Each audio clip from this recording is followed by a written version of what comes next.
بسم اللہ الرحمن الرحیم۔ اہل بیت ہمیں بتلانا چاہ رہے ہیں کہ اپنی زندگی میں جذبات کو حاکم نہ رکھنا بلکہ عقل کو حاکم رکھنا۔ دیکھیے سب سے زیادہ سب سے بدترین مخلوق خدا کی نگاہوں میں کون ہے؟ بدترین مخلوق کون ہے خدا کی نگاہوں میں؟ بدترین مخلوق وہ ہے، لوگ کوئی کہے گا شمر، کوئی کہے گا یزید، کوئی کہے گا عمر سعد، یہ سارے لوگ ہیں، مگر قرآن نے کرائٹیریا بتایا کون ہے بدترین شخص۔ بدترین شخص وہ ہیں ان شر الدواب عند اللہ۔ قرآن کی آیت خدا کی نگاہوں میں بدترین شخص وہ ہے جس کو اللہ نے نعمت عقل دی ہے مگر اس کو استعمال نہیں کرتا ہے۔ ہم دیکھتے ہیں کل آپ نے سنا بے حیائی کے ذریعے سے ہمارے بچوں کو بے راہ روی کی طرف کھینچا جا رہا ہے، میڈیا کے ذریعے سے، ٹیلی ویژن کے ذریعے سے، مین اسٹریم میڈیا، سوشل میڈیا، تمام جو چیزیں ہیں آج کل الیکٹرانکس میں جو چھپ رہی ہیں ان کے ذریعے سے۔ اور صرف یہ کیا دشمن صرف ہمارے نوجوانوں پر کام کر رہا ہے؟ نہیں، دشمن ہمارے بچوں پر بھی کام کر رہا ہے۔ ہم بے خبر ہیں، ہم سمجھتے ہیں ٹی وی کھول کے بچے کو کارٹون کے سامنے بٹھا دیں یہی تربیت کا طریقہ ہے، یا انٹرنیٹ پر کسی پلے لسٹ، کارٹون کی پلے لسٹ کے سامنے بچوں کو بٹھا دیں، ایک کے بعد دوسرا کارٹون دیکھتا چلا جائے، ماں خوش ہے بچے سے میری جان چھوٹ گئی، میں اپنا جا کے مسالے بھونوں گی، روٹیاں بناؤں گی، میرا بچہ ٹی وی پر بیٹھا ہوا ہے۔ جبکہ تربیت کا یہ طریقہ نہیں ہے۔ تربیت یہ نہیں کہ آپ یہ جو کارٹون بچہ دیکھ رہا ہے ذرا اس پر غور کیجئے۔ اکثر کارٹون 99% کارٹون یہ صہیونی کمپنیاں بناتی ہیں، یہ زائنسٹ کارٹون بناتے ہیں، یا ڈزنی کے کارٹون یا پکسر کے کارٹون، کوئی بھی کارٹون ہو، اور کتنے کارٹونوں میں انڈائریکٹلی امام زمانہ کے خلاف میسج دیا جاتا ہے، انڈائریکٹلی اہل بیت کے خلاف میسج دیا جاتا ہے، انڈائریکٹلی بے راہ روی کے خلاف ہے، انڈائریکٹلی لیزبین اور گیز کے میسیجز دیے جاتے ہیں تاکہ بچے کا ذہن وہ بنتا چلا جائے۔ ماں باپ یہاں تک کہ وائلنس سکھائی جاتی ہے کارٹون میں اور ماں باپ چھوڑ دیتے ہیں کیونکہ پتہ نہیں چلتا۔ اس انداز سے کامک، آپ کہیں گے وائلنس کہاں ہے کارٹون میں؟ آپ کو مثال دے دوں عملی تاکہ سمجھ پائیں، کیونکہ ایک ایک کارٹون کو میرے پاس نہ ٹائم ہے نہ میں ادھر بیٹھ کے کارٹونوں پہ ڈسکشن کرتا رہوں۔ مقصد یہ ہے، مثال کے طور پہ والدین دیکھ رہے ہیں بچہ کارٹون دیکھ رہا ہے، کارٹون میں کارٹون کو ایک کیریکٹر کو دوسرے کیریکٹر کے ذریعے سے چوٹ لگتی ہے تو وہ کیونکہ کامک انداز میں بتاتے ہیں، مزاحیہ انداز میں، بچہ چوٹ کھانتے ہوئے کسی کو دیکھ کر ہنس رہا ہوتا ہے۔ والدین بھی پریشان نہیں ہوتے کیونکہ کوئی خون خرابہ نظر نہیں آتا، کوئی بلڈ نہیں ہوتا۔ یہ بچے کے ذہن میں بٹھایا جا رہا ہے کہ کسی کو چوٹ لگے وہ ہنسے، جبکہ دین کہہ رہا ہے کسی پر ظلم ہو تمہارے دل سے آہ نکلنی چاہیے، تمہیں افسوس کا اظہار کرنا چاہیے، نہ کہ ہنستے رہو۔ یعنی کارٹون کے ذریعے سے بچہ کیا سیکھ رہا ہے؟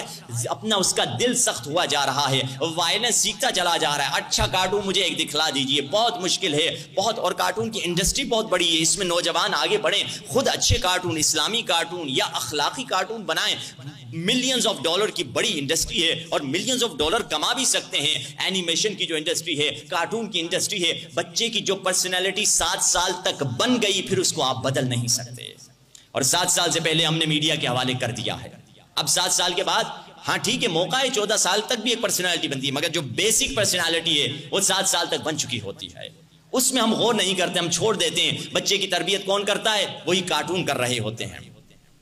عجیب ہے، جبکہ امام خمینی کہتے ہیں کہ ہر مرد جو معراج پہ پہنچا ہے وہ ایک عورت کی آغوش ہی سے تو پہنچا ہے، مگر جس بچے کو ماں کی آغوش نہیں بچپنے سے کارٹون کی آغوش ملی ہو وہ کہاں معراج پر پہنچے گا؟ ہم نے بچپنے میں بچے کو حوالے کر دیا دشمن کے۔ ایک امریکن مسلمان جو شاید شیعہ بھی نہیں ہوگا، اس کا بہت گہرا جملہ ہے، کہتا ہے ایک پاگل ہی اپنے بچے کی تربیت کی ذمہ داری اپنے دشمن کے حوالے کر دیتا ہے۔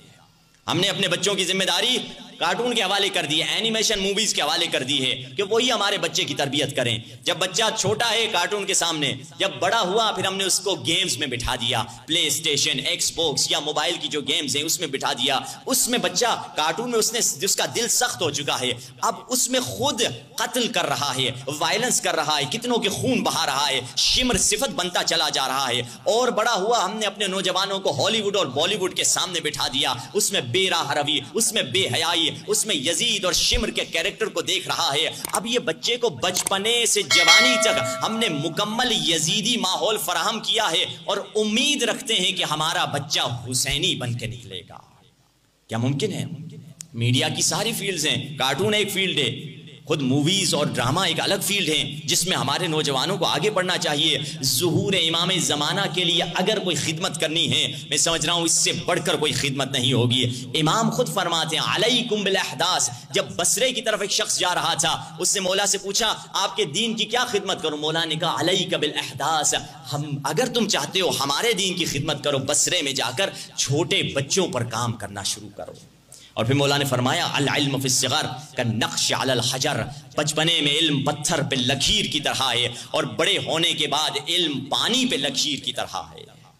بچپنے پہ اگر ہم نے جو کام کر دیا دشمن وہی کام کرتا چلا جا رہا ہے. آپ دیکھیں گے لوگوں کے ذائقے لوگوں کی جو پسند ہے وہ تبدیل ہوتی چلی جا رہی ہے.